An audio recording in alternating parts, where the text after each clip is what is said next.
Well, hello everybody and welcome. Thanks for watching. Today's topic, my latest music haul from Poobah Records, and it was fantastic. Home runs all the way across the board. And the amazing thing about it is how eclectic the group was. Let's get started. First album is the last album of the group that I listened to, and I heard it last night. Awash in memories and the greatness that my once favorite band, before even the Rolling Stones, my once favorite band who could do no wrong, Earth, Wind, and Fire. I am. Found this in the used bin. Gimme, gimme, gimme. Gimme old soul every day of the week. And once again, this is like, Earth, Wind, and Fire at the height of their powers. One of the best African American musicianship bands that you can find coming up through, the 70s and the 80s of music. I mean, just great stuff. I think I paid $4.99 for this. These titles don't even matter. There's a couple of radio hits on here that you would recognize, but mostly it's just like all of this era's Earth, Wind, and Fire albums are. It's just a joy to listen to, from Needle Drop side 1 to Needle Lift off of the end of side 2, because everything in here is good. Doesn't matter that it wasn't a top 40 hit on the radio. This is, as I say, just great musicianship, right? After the Love Is Gone was like the big song that came out of here. And even their simple ballads are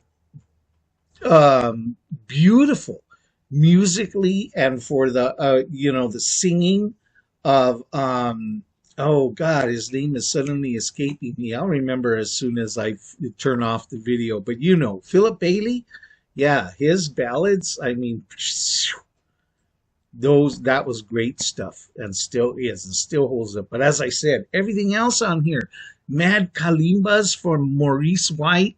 Guitars, I think it was his brother Verdine White was on guitars there, and just the percussion, the whole 9 yards. This album, just a joy. So glad to have picked this up. That's great.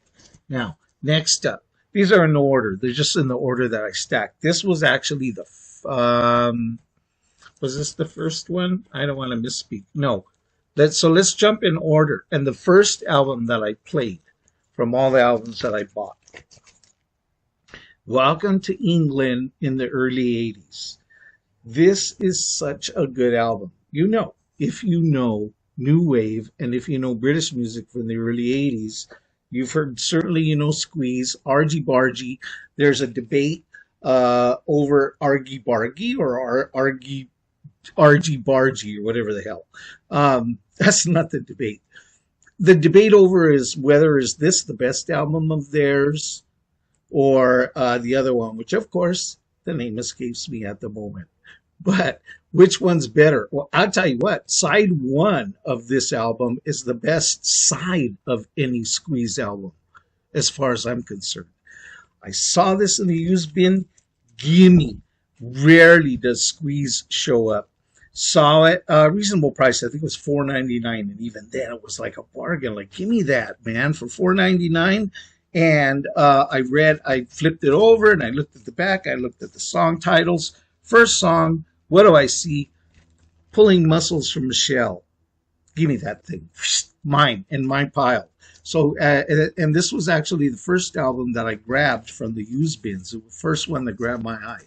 So, fantastic. Played it. As I said, side 1, solid new wave pop and catchy pop, and the great voice here. I had no idea that the two main songwriters here were credited with, they were pushing up against comparisons to they were the new McCartney and Lennon songwriters. So that was what was coming out of British music press at the time. And hey, they nailed it, as I say, on entirety of side one of this album. Side two left me a little bit, I could pick and choose what I love out of there, but one was like just music bliss all the way through.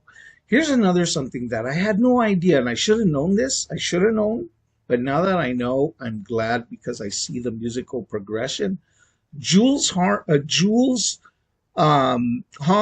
is keyboard on Squeeze. I didn't even know that. How did I not know that? I loved them since back in the day in the 80s when Pulling Muscles from the Shell was coming out of my car radio. But I had no idea it was Jules Holland. But I'm listening to the album, and a totally different song. I was listening to his solo, and I'm like, that's Jules Holland. Is he a guest artist on this album? Like a dummy. And then I saw, no, he's with them. So that was great to see. Love this album. Next, what did I get? This one. Total disrespect to the artist. Total disrespect to the legacy, the musical legacy of the artist, and a total value win for me. What do I mean by that? Jackson Browne, his second album, Jackson Browne's second album, For Every Man. Why do I say total disrespect and disrespect for his legacy? $1.99. Give me that damn thing. Jackson Browne's second album, how can it not be good? How can it not be? And so I grabbed it. $1.99. Give me. Beautiful sound quality. Beautiful production on the album. And the album is just beautiful music. I could use the adjective beautiful 10 times talking to you about the songs on this album. Here's a surprise that came to me that I didn't know listening to this album. The opening song is Take It Easy, which we all know that the Eagles made famous. But it was co-written, which I had no idea. It's co-written by Glenn Frey and Jackson Browne, who apparently Glenn Frey went off and finished writing the song. It was unfinished, and he took off on it and gave it to the Eagles, and, well, you know the history. What I'm curious about, and I don't know, is if they co-wrote this, since they co-wrote this, who wrote one of our favorite lyric paragraphs of all time, of rock anyway. I'm in Winslow, Arizona, and there's a girl in a flatbed Ford slowing down. You know the rest. And what guy has not actually felt that and seen that and had a chickadee check him out? And then that lyric goes through your head. Yeah, that's me, baby. Great album. Beyond that, shoot, that's just the first song on side one. Everything else in here, and it's a great mix of guest artists. You want some big name guest artists? Joni Mitchell's on here playing keyboards. Elton John's on here playing piano.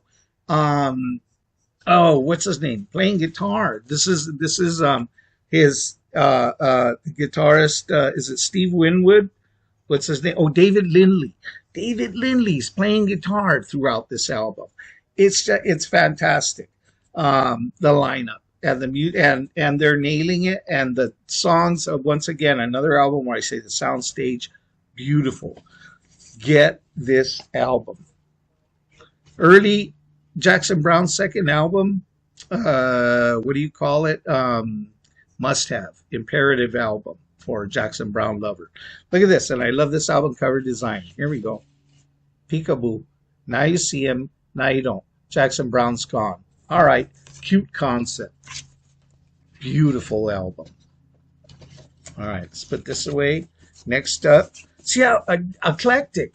80s, soul, Jackson Browne, folk, and they're introducing the rock element into Jackson Browne's music here. He's evolving from like a folksy, good enough singer, mind you, but you know his feet are deep in the folk roots. And The guitar is introducing, Lindley is introducing rock and roll vibes, and what a mesh. It works perfectly. That album's great. Next up, my most expensive album, but I had to have it, Aerosmith Live Bootleg, 1970, original printing here. Great. Oh, did I forget to show you the gatefold of that Earth, Wind, and Fire? Before I get too far, let me say that I pulled the Earth, Wind, and Fire album out of that plastic sleeve with the intent to show you the gatefold. It's beautiful. Look at the artwork on the inside. I love this. Look at this. Try to get that whole damn thing in, right? Here's the top half. Trying to avoid light glare. And then that little sign I used to draw on my peachy folders at school. And then look at this. Yeah. Earth, Wind, and Fire, the band. The King, Maurice White up there at the top. Look at that. Beautiful work. Very cool. As I said, huge band. The most talented and versatile and kick-ass soul, dance, jazz, rock band, all in one. Best African American version of that. But Aerosmith, bootleg. Everybody in the 70s was putting out live albums. Aerosmith, it's time.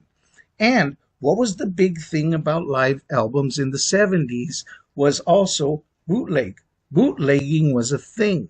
Nowadays, everybody within a couple of hours is uploading every major concert on YouTube and you can watch it, which is fantastic. But in the old days, they used to like treat it like it was, I don't know what, some kind of something that was costing them money if we got a chance to see it, instead of the idiots being wide-brained enough to understand that if you allow more people to see it, more people want to see it live. And therefore your crowd, the demand for your product goes up, but they didn't see it that way. They kept it exclusive and they thought exclusivity equaled market demand. Either way, people are making bootlegs and trading them amongst themselves as fans. Aerosmith decided to try to one-up them and say, okay, we're going to put out a popular bootleg album ourselves. Because apparently also a lot of albums that came out, live albums back then, were overdubbed, overworked, triple balanced in the studio before they let you hear it at home. Pull up the crowd here, pull them down here, and so on. Aerosmith went with the raw recordings of particular songs from particular shows. The lineup of songs here reads off like a greatest hits of all their albums prior. And as I say, they're all played at a variety of places. They're giving us the raw, untouched, unreworked and adjusted recordings. And so as a result, hey, there's a few times that Steven Tyler's voice is it's scratchy. That sounds like, oh my God, is he hurting himself? And there's times that the two guitars are not, the guitars are not syncing exactly, but that's live music. And that's what you get when you get a bootleg. So in that way, as a matter of fact, I like it. Sound quality does this throughout the cuts, but overall it's pretty good. Now they did a re-release of this, like I think somewhere in the 90s, that apparently they cleaned it up and the sound quality is much better. So if I see this in the used with that remaster, I'm going to jump on it because I could use better sound. But otherwise, I will accept this for what it is, a historical document of Aerosmith at their peak 1970s. Aerosmith at their peak talent of the 1970s. Great fun album to have. And as I said, like I said, I mean, just that list of songs that you want to hear live goes on and on. 4 sides, double album, love it. Now, what else did I pick up? I got 2 more albums. What else did I get? Buffalo Springfield again. Speaking of sophomore albums, like Jackson Browne and his second album, we got Buffalo Springfield's second album. This also is so good. I think I picked this up for $4.99. Great, just wonderful music. Neil Young starting to spread his wings with that psychedelic rock and roll guitar getting pushed into those folksy vocals and harmonies. Nice. The best of both worlds. And just actually a really great album. They say the album is a mix of the different songwriters, and it's kind of like it's an album of solo artists who are still in the same band but dropping their solo projects within the same album. Is a little bit of how this album has been described. Whatever it is, it works. It's very, very good stuff. Buffalo Springfield. How can you go wrong with it? You grab it, man. You see it. Sophomore album, you grab it. It's automatic. Now, here's one that might surprise you guys. As I said, Eclectic. This is the final album I picked up. Eclectic C. I Am Your Man. Movie soundtrack, which I love movie soundtracks, though. And I went through the soundtrack bin. I always, I just neglect looking through there. And I told myself when I was at Poobah, I told myself I'm going to go through that movie bin and check out, see what have they got. Liza Minnelli, Robert De Niro in a great movie, Scorsese movie. I mean, I love everything about this album, including that movie. Liza's beautiful. De Niro is young. He doesn't play sax. But the little note in the bottom here giving credit to who played De Niro's sax parts. But I'm in love with the 1940s in New York. The fashion, the look, the dolls. I mean, I just love the whole thing about it. And of course, I'm in love with Scorsese as a filmmaker. Liza Minnelli acted great in this movie, and she sang great. That's why I grabbed it, because on top of that, if you've seen the movie, you know that the score is a whole bunch of 1940s era big band swing jazz dance music. Feel the dance floor and just do it, just go. And in New York, and that was summed up right here. Double album soundtrack. I love it. It's, my mom, when I was growing up, my mom used to say about the big band era, she used to say, that's the best music, man. That was the best music. She lived through the 40s. And I got to agree with her that I must have heard her playing that music and it got into me. I'm not going to say it's the best music ever, but I'm going to say it's pretty damn good. I love this 1940s jitterbug, scooted out, with jazz coming in through the side door, big drums, big beats, the whole vibe of New York. I love this album. And so you're probably going to start seeing more soundtracks out of me because I just love everything that album's doing. That's it, man. A great, as I said, every album a home run. Thanks to Poobah, every album clean, near mint. A little cleanup, I just clean them up before I play them. And, actually the Earth, Wind & Fire album has a couple of snap crackles, but nothing, nothing to be bothered about.